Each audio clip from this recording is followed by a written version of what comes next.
مولانا العظیم وقال النبي صلى الله عليه وسلم افضل الجهاد كلمة الحق من سلطان جاهل او كما قال عليه السلام. کتاب سادہ رہے گی کب تک؟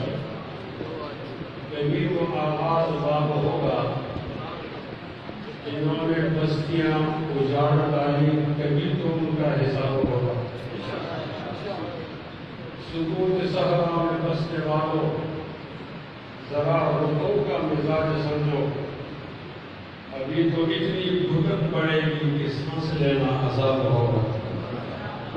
ان اللہ وملائکتہ یصلون علی النبی یا ایھا الذین آمنوا صلوا علیہ وسلموا تسلیما. اللهم صل على محمد وعلى ال محمد كما صليت على ابراهيم وعلى ال ابراهيم انك حميد مجيد. اللهم بارك على محمد وعلى ال محمد كما باركت على ابراهيم وعلى ال ابراهيم انك حميد مجيد. انتہائی قابل احترام حضرات علماء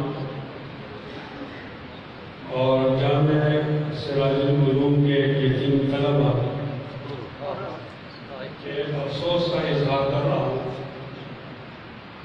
کہ مجھے تمام اکثر بڑے علماء کے بڑے جنازے میں حاضری کا موقع ملا ہے، اور 5 دفعہ میں جیل گیا ہوں تو جیل جانے پر افسوس بھی نہیں ہوتا. اس دفعہ کے جیل جانے پر افسوس ہوا ہے کہ میں حضرت شاہ صاحب کے جنازے میں شامل ہو سکتا. میرا کہنا اس قابل نہیں ہے کہ میں اپنی کیفیت بتاؤں کہ وہ دن جیل میں کیسا گزرا ہوگا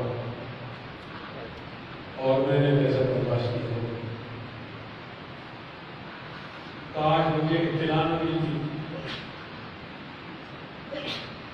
لیکن میں کیا کرتا، مجھے شاہ صاحب نے بہت سارے وظائف کیے،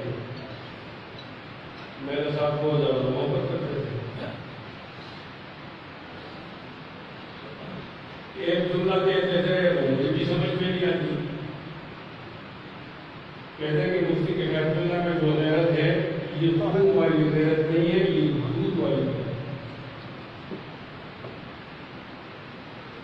اس کے ساتھ جو میرے نانا جان کا ذکر کرتے قاضی آزاد رحمۃ اللہ علیہ کا، انہوں نے آزادی کی تعلیم میں ایک حصہ لیا اور یہ اس سلسلے سے رہا. مجھے کہتے تھے کہ شاہ عبد العزیز اور شاہ عبد الخان اور آپ میں فرق کر دو، اور میرے ٹاک شوز لوگوں کو سناتے تھے. ایک ٹاک شو میں جب عمران خان کی تعریف ہوئی تو میں بیٹھا ہوا تھا 92 چینل پر. انہوں نے کہا بہت اچھا آدمی ہے، بڑی لمبی تقریر کی ہے، اسلام فوبی کی بات کرتا ہے، پھر سعودی عرب ایران کا سنا کراتا ہے، آپ لوگ اس کے کیوں مخالف؟ کامران شاہد نام کا ایک، میں نے کہا میں ذرا شعر میں جواب دینا چاہتا ہوں. وہ شعر شاہ صاحب کو بہت اچھا لگا تھا اور لوگوں کو ذکر کرتا تھا کہ میرے مفتی کے بیت اللہ نے یہی سے وقت دیا. وہاں اللہ نے مجھے توفیق دی تو میں نے کہا ویسے تو شیخ جی ہیں بہت جامع الصفات، عمران کے بارے میں، ویسے تو شیخ جی ہیں بہت جامع الصفات، یہ اور بات ہے کہ ذرا بے وقوف ہے.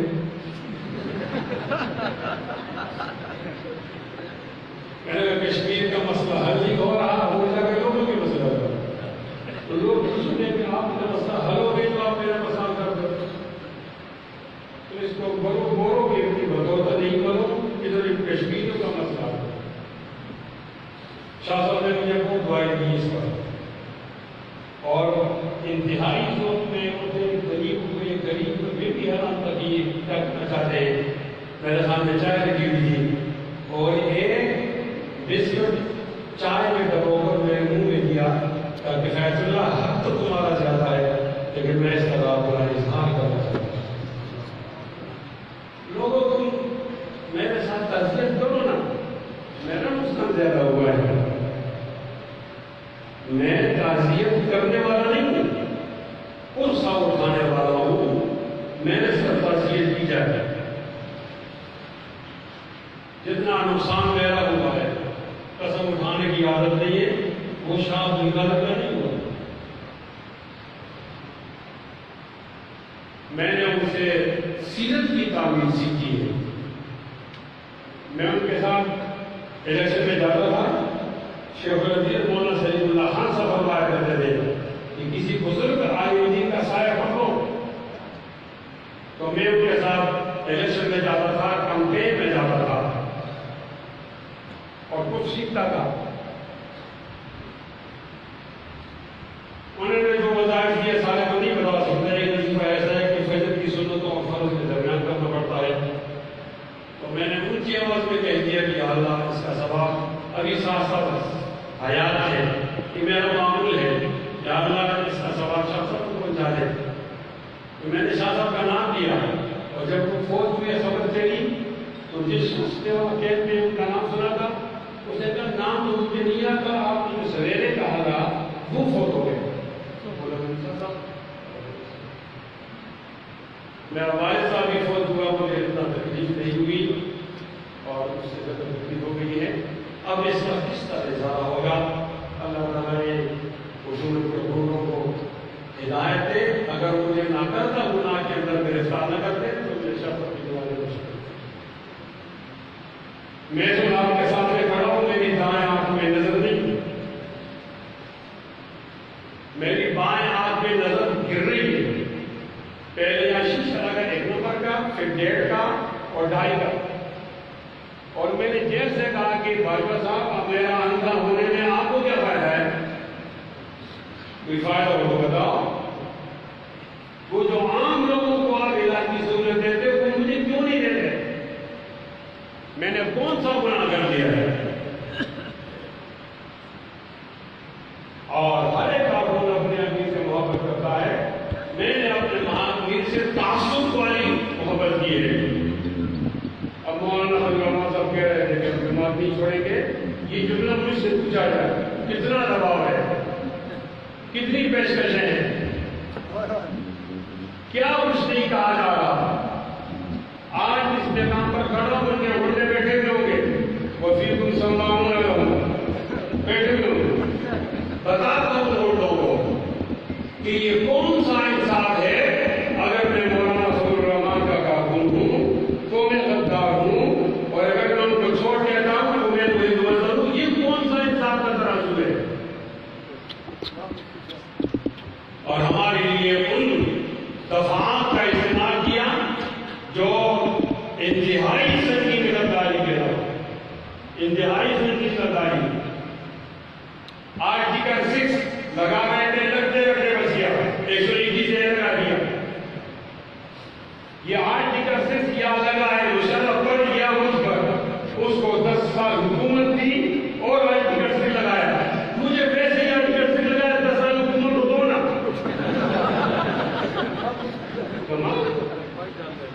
یہ کوئی انصاف ہے؟ یہ تمہارا انصاف ہے؟ پہلے 10 سال حکومت ہو، پھر کرپشن پکڑو، پھر آرٹیکل 6 لگانا. ناراض بالکل نہیں ہونا. اس ملک میں علماء کی جگہ نہیں ہے. میں پوچھتا ہوں کہ آپ نے مولانا فضل الرحمان صاحب کا الزام فنکشن کا لگایا، یہ جو الزام ہے نا ثابت کرو گے، لیکن آصف سلیم باجوہ پر الزام بھی لگ گیا جو کہ ثابت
ہم نے اس وقت بھی سیدھا سوال ہو کر کھڑے ہوئے، آج بھی شیخ ان کا بیٹا اپنے باپ کے راستے میں چلتا ہوا کھڑا ہے، انشاءاللہ انشاءاللہ، اور آپ بھی کہیں انشاءاللہ، ہماری لغت میں شکست نہیں، اس معاملے میں ہم فتح حاصل کریں گے، تمہیں شکست ہوگی انشاءاللہ۔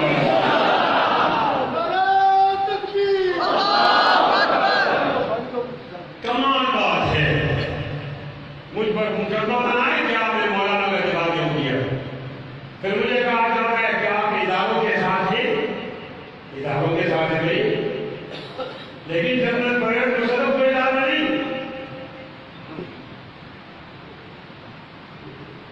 اور ضیاءالحق کو ادارہ نہیں، یحییٰ خان کو ادارہ نہیں، وہ آدمی ایوب خان کو ادارہ نہیں۔ یہ میرا سیاسی موقف ہے کہ ایوب خان نے ہمارے دریا بھیجے، غلط کیا، غلط آدمی تھا، ضیاءالحق نے کاغذ میں سیاسی بھیجا، غلط آدمی تھا، اور پریڈ مشرف نے کاغذ بھیجا، غلط آدمی تھا، اور یحییٰ خان نے آدھا ملک بھیجا، غلط آدمی تھا۔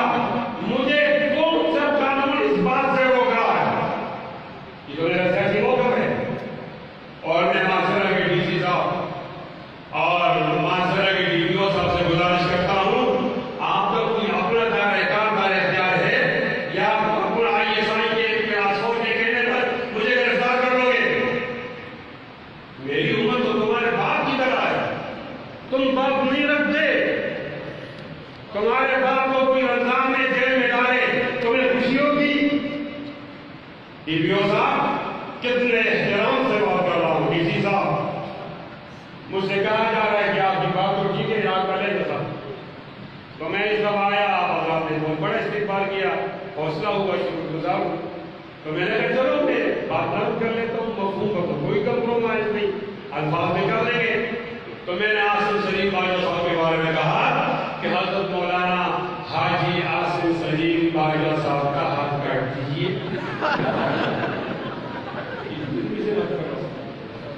لیکن مجھے بتایا جائے کیا بات ہے کہ جب آپ تلاشی جیل کی کہ ملک کا مال جس نے لوٹا، تو آپ نے نواز شریف کو پکڑا، ٹھیک کیا، ہمارا باپ نہیں لگتا، زرداری کو پکڑا، ٹھیک کیا، سارے چوروں کو پکڑو، چوروں کو 8,000 کو آپ نے انعام دیا ہے، ہمارا کوئی مولوی چور نہیں ہے الحمدللہ۔ لیکن یہ کون سی بات ہے کہ جب میں کہتا ہوں کہ ریٹائر کرنے کی تلاشی لوں گا تو آپ مجھے پابندی سراسر کرتے ہو؟ تمہارا جرنیل ریٹائر وہ کوئی قانون کے برابر نہیں ہے، انشاءاللہ آپ تحریک تھمیں گے نہیں، میرے لیڈر مولانا فضل الرحمان وہ تحریک کی قیادت کرے گا اور تمام بڑھے اور چھوٹے جرنیلوں کی تلاشی لیں گے انشاءاللہ، اور تو سے انشاءاللہ۔ میں تو بہت احترام سے بات کرتا ہوں، لوگ کہتے ہیں کتا کتا ہائے ہائے ہمارا سے نہیں لگتا، لوگ گالیاں دیتے ہیں، ہمارا یہ صحیح نہیں ہے۔ میں نے مولانا تقی عثمانی صاحب نے منع کیا ہے کہ سب سے یہ بات نہیں کرنا، میں ایک ایسا نام قوم کو دیتا ہوں قرآن کے مطابق ہے، سنت کے مطابق ہے، آئین کے مطابق ہے، وہ آپ سیکھو پھیلاؤ۔ بارڈر والے فوجی کو سلام ہے، سلام ہے، بارڈر والے فوجی کو سلام ہے، سلام ہے، بارڈر والے فوجی کو کرپشن والے فوجی کو وعلیکم السلام ہے، میرا حق ہے نہیں، اس کو سلام تو کیا نہ کروں۔ یہ کیوں؟ یہ اس لیے کہ آپ قریب میں بھارت ہے، وہ ہمارا ازلی دشمن ہے، اگر ہم اپنی فوج کی حمایت نہ کریں تو یہ ہمارا دشمن ایک دن میں کھا لے گا۔ پاکستان کا ذکی بہت بڑی نعمت ہے، اس کو دل کا ذکی ضروری بناؤ نا۔ میں کہتا ہوں ڈاکٹر عالم کو کیوں قتل کیا؟ کہتے تم غدار ہو۔ میں کہتا ہوں مولانا سمیع کو کیوں شہید کیا؟ کہتے تم غدار ہو۔ میں کہتا ہوں مفتی نظام الدین کو کیوں مارا؟ کہتے تم غدار ہو۔ میں کہتا ہوں کرونا میں شاہ عبد العزیز کو کیوں قتل کیا؟ کہتے تم غدار ہو۔ میں کہتا ہوں کہ سلمان کو کرونا میں کیوں مارا؟ کہتے تم غدار ہو۔ میں کہتا ہوں مولانا ظفر علی خان کو کیوں مارا کرونا میں؟ کہتے تم غدار ہو۔ میں اگر میرا حسن جان کیوں مارا؟ کہتے تم غدار ہو۔ میں کہتا ہوں مفتی مولانا ولی اللہ مختار کو کیوں مارا؟ وہاں جانے بلوریا ٹاؤن کے سب کے سب علماء کو کیوں قتل کیا؟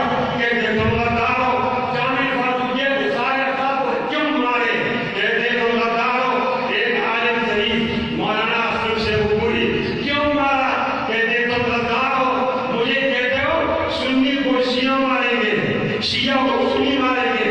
ہم پوچھیں گے سنی کیوں مرا؟ کہتی شیعوں نے مار دیا. پھر ہم پوچھیں گے شیعہ کیوں مرا؟ کیا سنی نے مار دیا؟ یہ تمہاری لگائی ہوئی آگ ہے. میں ان علماء کی بات کرتا ہوں جن کا اس جھگڑے سے کوئی تعلق نہیں. کب تک مارو گے علماء کو؟ آج بھی کہتا ہوں اور بات احترام سے کہ علماء کا قتل برداشت نہیں ہوگا.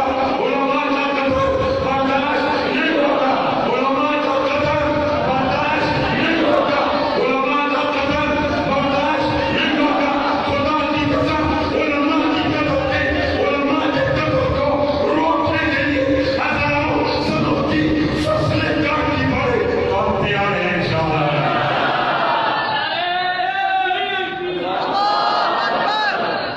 عجیب بات ہے ہمیں آج تخت ختم نبوت، ناموس رسالت، ناموس صحابہ، ناموس علماء دیوبند. لوگ کہتے ہیں ختم نبوت ہماری قوت ہے. میں کہتا ہوں ختم نبوت ہماری کمزوری ہے. معاف کیجیے جملے کے لیے. لوگ کہتے ہیں ختم نبوت ہماری قوت ہے.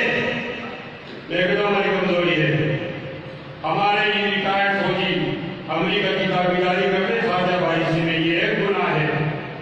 ماشاءاللہ آتے جنگیوں کو بیچتے دوسرا گناہ ہے. اور یہ کم سن کرتے یہ تیسرا گناہ ہے. اور ختم نبوت پہ ڈاکہ ڈالتے یہ چار گناہ ہے. آج میں شاست کے تاجر کانفرنس میں ایک عمرانی معاہدے کا اعلان کرتا ہوں. ایک عمرانی معاہدہ میاں محمد حسین دیکھو میری طرف سے مجھے علم نہ بلاؤ. میں جانی سے عمرانی معاہدہ کرتا ہوں کہ آج چوری کرو ہم مذمت کریں گے. گریبان میں آدمی ڈالیں گے. آپ ماشاءاللہ لاؤ ہم مذمت کریں گے. گریبان میں ہاتھ نہیں ڈالیں گے. آپ امریکہ کی تابعداری کرو ہم مذمت کریں گے لیکن گریبان میں ہاتھ نہیں ڈالیں گے. لیکن جب تم میرے نبی کی عزت پہ ڈاکہ ڈالو گے خدا کی قسم آپ کے گریبان میں ہاتھ ڈالیں گے.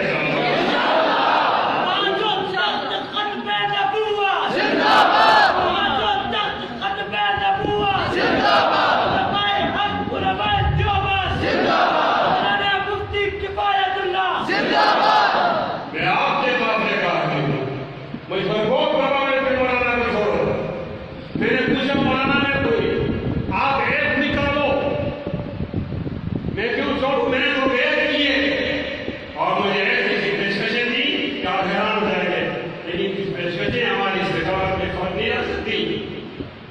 انشاءاللہ انشاءاللہ عزیز مولانا سبرمان کے کارکن تھے، کارکن ہیں اور کارکن آئیسا بول دے آپ اور آئیسا بول دے آئیسا بول دے.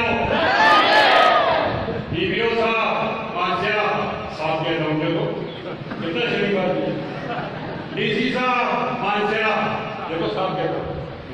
یہاں آئی عیسائی کے گنڈے صاحب وہ ایم آئی کے گنڈے صاحب اس لیے اس فتنہ کا آگاہ میں آیا نہیں. اور ایف آئی اے کے گنڈے صاحب کہتا ہوں کہ دلوں میں محبت اللہ تعالیٰ ڈالتا ہے. کوئی سرکاری افسر وہ اگر دلوں سے محبت نکالنے کی کوشش کرے گا ناکام ہوگا کامیاب ہوگا.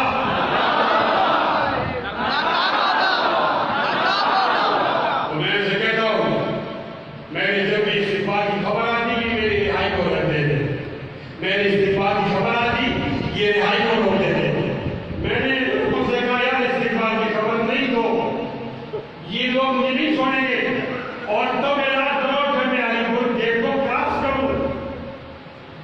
انہوں نے کہا علی پور گیٹ کراس ہوگا پھر تو میں پہلی تیاری کرتے ہیں. پھر 40 منٹوں میں کیا بات ہوگی؟ میرے کوئی بات نہیں استقبال نہیں کریں گے لیکن پھر جان چھوٹ جائے گی. الحمدللہ ثم الحمدللہ جب ہم آئے علی پور گیٹ سے نکلے اس کے بعد سب چلی وہاں سے یہاں تک پہنچے. وہ جو استقبال کی پہلے نے کہا تھا یہ ظالموں کے منہ پر ایک تھپڑ انشاءاللہ